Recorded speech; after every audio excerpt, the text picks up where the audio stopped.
স্রষ্টা বলেছেন, তুমি যাকেই আমার চেয়ে বেশি ভালোবাসবে আমি তাকেই তোমার কাছ থেকে দূরে নিয়ে যাব এবং তোমাকে একা করে রাখব। তিনি আরো বলেছেন, কখনো বলবে না আমি তাকে ছাড়া বাঁচব না, তবে আমি তাকে ছাড়াই তোমাকে বাঁচাবো এবং পেছনের অনুগত সব আবেগ কেড়ে নিয়ে তোমাকে দিব্যি সামনে এগিয়ে নিয়ে যাব।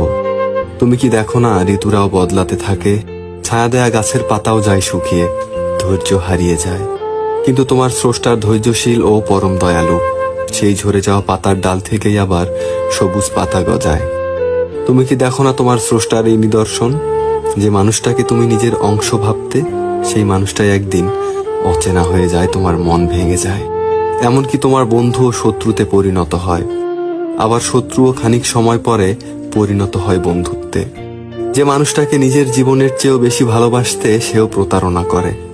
তবুও তুমি কেন স্রষ্টা বিমুখ হয়ে মানুষকে ভরসা করো? অদ্ভুত এই পৃথিবী।